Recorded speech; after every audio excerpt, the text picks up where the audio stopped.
There are dozens of focus methods online, and most of them are the same 5 ideas and recycled thumbnails. Some genuinely work, some are a complete waste of your time, and at least one popular one might be making your focus worse. So I read the actual research and ranked them, S tier down to F, by how much evidence really backs them up. Fair warning, your favorite is probably sitting lower than you'd like. Let's build a tier list. One rule for this list: a method only ranks high if the evidence is strong, not if it's popular, not if it feels productive, not if a guy with a microphone swears by it. And stick around for S tier. The methods that win are almost insultingly boring, and that's exactly why nobody's selling them to you. Let's start at the bottom, with the methods that don't just fail, they backfire. Multitasking, F tier. This one's barely a method, but people still treat juggling as a skill. It isn't. Switching between tasks leaves attention residue on everything. There's no such thing as doing two demanding things at once. You're just doing both badly and exhausting yourself. Hard F. Pomodoro and time blocking, B tier. Working in fixed focus sprints with breaks or blocking your calendar into single task chunks. It forces single tasking, it builds in recovery, and it cuts the constant switching that costs you so much. It works less because of the specific technique and more because it makes you stop doing the thing that wrecks focus. Reliable, useful, strong B, and honestly close to A if you actually stick to it. Sleep, S tier. This is the one nobody wants to hear, and it beats every hack on this list combined. Even one night of poor sleep measurably tanks your attention, working memory, and self-control the next day. You cannot out-technique a sleep deficit. Every other method on this board is fighting uphill if you're tired. Want better focus tomorrow? Go to bed. S tier, number one, not close. Binaural beats, C tier. These are huge online. Special tones that supposedly tune your brain to a focus frequency. The evidence? Genuinely mixed. One meta-analysis of 22 studies found a modest overall effect, but then a large study of over 900 people done in realistic at-home conditions found that binaural beats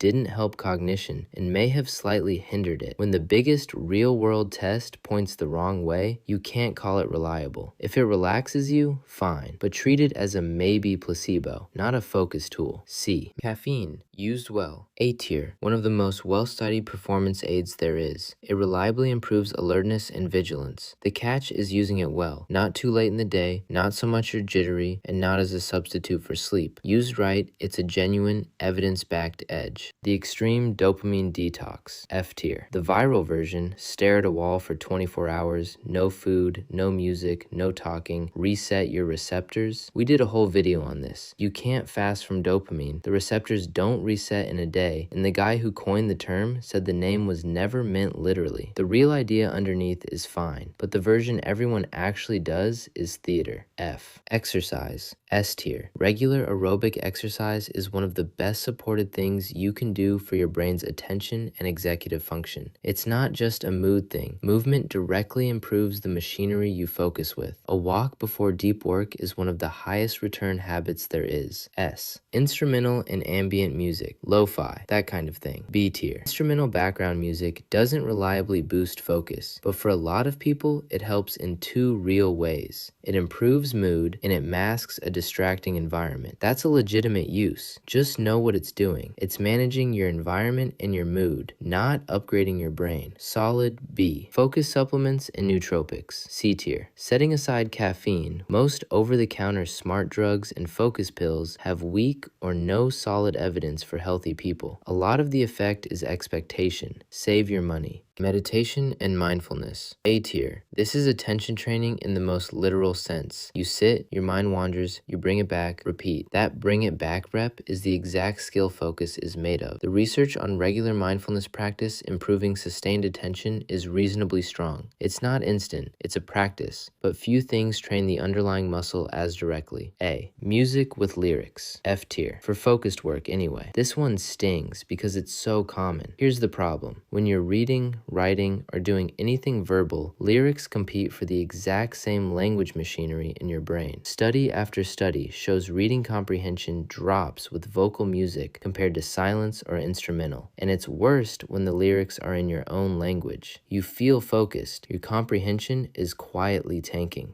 For verbal work, lyrics are an F. Removing the distraction. Phone away, single task, S tier. The most underrated of all because it sounds too simple. But remember, the mere presence of your phone drains your focus even when it's off, and only physical separation fixes it. No technique on this board survives contact with the phone buzzing next to you. Remove the distraction and single task. That's the whole game, and it's free. S. Cold showers and ice baths. B tier. A cold plunge does cause a real, large spike in your alertness chemicals. One study found cold water immersion raised noradrenaline by over 500% and dopamine by around 250. Noradrenaline is genuinely tied to alertness, so that morning cold shower switched on feeling is real. But that was a small study measuring chemicals in the blood, and feels alert for a bit is not the same as improves your focus for hours, which is how it gets sold. Useful as a wake-up, oversold as a productivity hack. B.